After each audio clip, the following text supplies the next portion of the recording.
तुम अपने पापा से कह दो कि मैं रोज ऑफिस से छुट्टी लेकर अस्पताल के चक्कर नहीं लगा सकता और ना ही उनकी महंगी दवाइयों का खर्च उठा सकता हूँ। मैं रोज रोज के इन झंझटों से तंग आ गया हूँ, रमन ने अनामिका पर चिल्लाते हुए कहा और तेजी से दुकान के लिए निकल गया। अनामिका की आंखों में आंसू आ गए। वह सोचने लगी, क्या मेरे पापा रमन के कुछ नहीं लगते?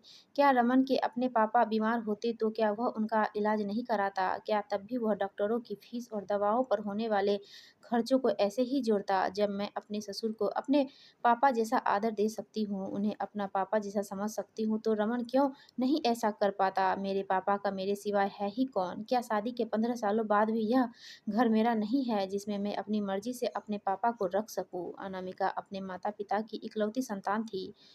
उसके माता-पिता ने बड़े अरमानों से और धूमधाम से रमन के साथ उसका विवाह किया था। शादी के बाद अनामिका अपनी दुनिया में बहुत खुश थी। उसे भरा-पूरा ससुराल मिला था। देवर और ननद ने उसके भाई और बहन की कमी को पूरा कर दिया था। रिया के जन्म के बाद तो उसकी खुशियाँ दुगुनी हो गई थी, पर सदा समय एक सा कहाँ रहता है। लगभग 1 साल पहले अचानक ही अनामिका की माँ चल बसी। माँ की मृत्यु के बाद अनामिका के पापा बिल्कुल अकेले पड़ गए थे।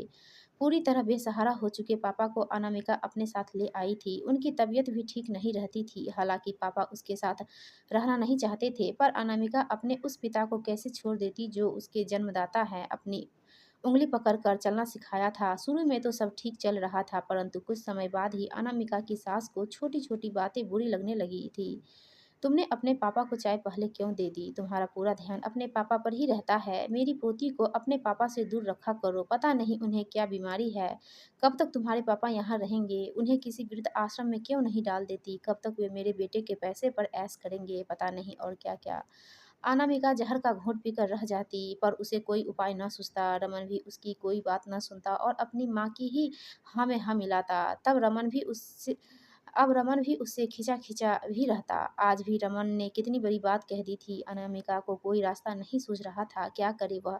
क्या सच में अपने पापा को किसी वृद्ध आश्रम में डाल दे? पर वह जब अपने पापा के बारे में सोचती तो उसका मन स्वयं को धिक्कारने लगता। क्या मेरे पापा के प्रति मेरी कोई ज़िम्मेदारी नहीं है? क्या पापा का कसूर सिर्फ़ ये है कि वे एक बेटी के पिता हैं? बहुत देर तक सोचने के बाद अनामिका एक निर्णय पर पहुँच गई। शाम को जब रमन वापस आया तो अनामिका को देखकर हैरान रह गया। अनामिका ने अपना सारा सामान बाँध लिया था और अपने पापा के साथ घर छोड़ने के लिए तैयार थी। उसने बड़े साफ शब्दों में रमन से कहा, आज तुमने मुझे इस बात का एहसास दिला दिया है रमन कि यह घर सिर्फ तुम्हारा है। मेरी इच्छाओं और भावनाओं का तुम्हारे जीवन में कोई मोल नहीं। तुम्हारा घर छोड़कर मैं अपनी दोस्त राधिका के घर जा रही हूँ। उसने मुझे अपने पार्लर में काम करने का प्रस्ताव दिया है। अपने जीते जी मैं अपने जन्मदाता पिता को किसी वृद्ध आश्रम में नहीं छोड़ सकती। रमन ने तो इस स्थिति की कल्पना भी नहीं की थी। वह अनामिका को कमज़ोर समझता था। उसे लगता था कि उसके ऊपर पूरी तरह से आश्रित अनामिका उसे छोड़कर जाने का सपने में भी नहीं सोचेगी। पर यह क्या कर रही हो अनामिका? घर छोड़कर जाओगी? तुम्हारे बिना रिया को कौन सँभालेगा? घर की देखभाल कौन करेगा?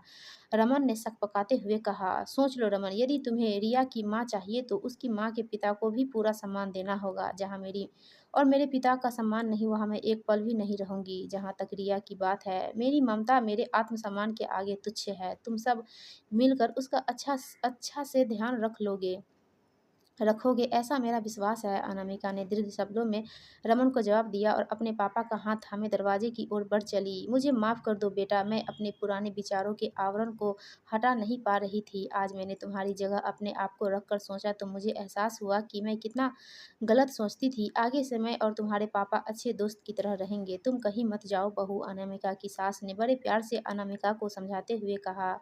आज रमन और उसकी माँ को घर की लक्ष्मी का महत्व समझ आ गया था। दोस्तों, आपको ये कहानी अच्छी लगी तो प्लीज़ हमारी वीडियो को लाइक कीजिए और चैनल को सब्सक्राइब